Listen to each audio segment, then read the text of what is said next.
Dear students, today we study about the structure of human ear and its working. The human ear performs two major sensory functions, namely hearing and balancing of the body. The ear consists of three parts: the external ear, the middle ear, and the internal ear. The external ear consists of two parts: the pinna and the auditory canal or the auditory meatus. The tympanic membrane separates the middle ear from external ear. The middle ear is a fluid-filled cavity, air-filled cavity, which is connected to the pharynx through eustachian tube. The middle ear communicates with the internal ear through three ear ossicles and oval window and round window. The inner ear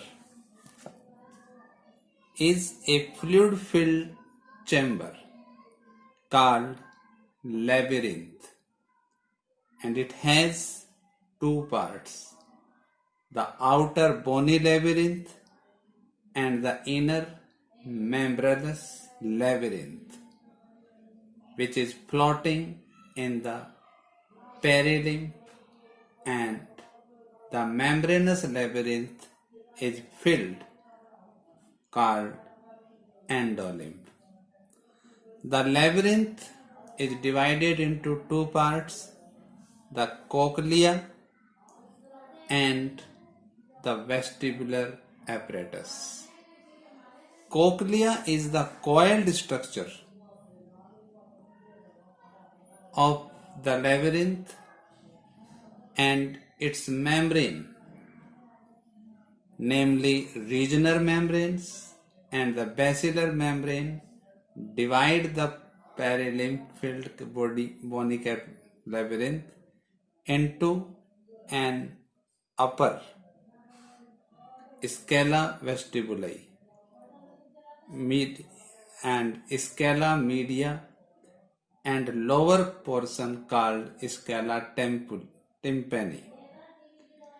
Scala media is filled with endolymph.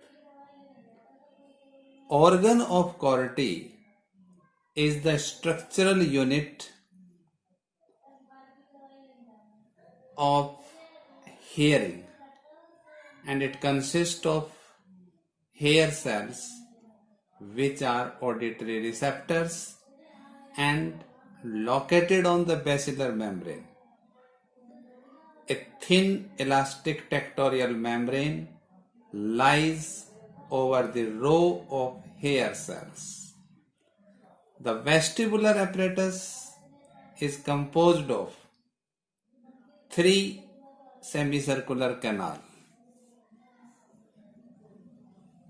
and an otolith organ or the vestibule, and vestibule consists of utricle and saccule.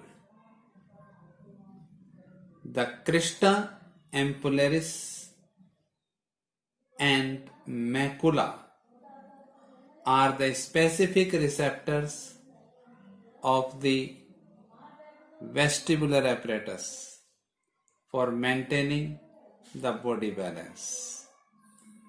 Now we study the mechanism of hearing.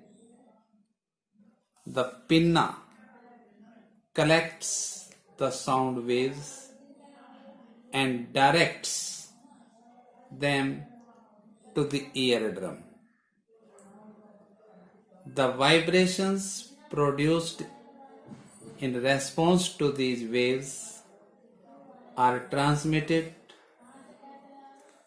into cochlea through the erocycles to oval window, from where they reach the cochlea.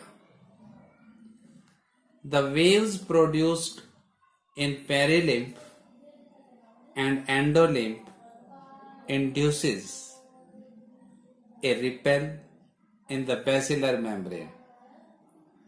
These movements of the basilar membrane bend the hair cells of the organ of Corti, which press them against the tectorial membrane, and this pressing generates the nerve impulse, and these nerve impulses are transmitted to the auditory nerve or the cochlear nerve, and these nerves carry the nerve impulse to the auditory cortex of the cerebrum, where the impulse are analyzed and the sound is recognized. Thank you.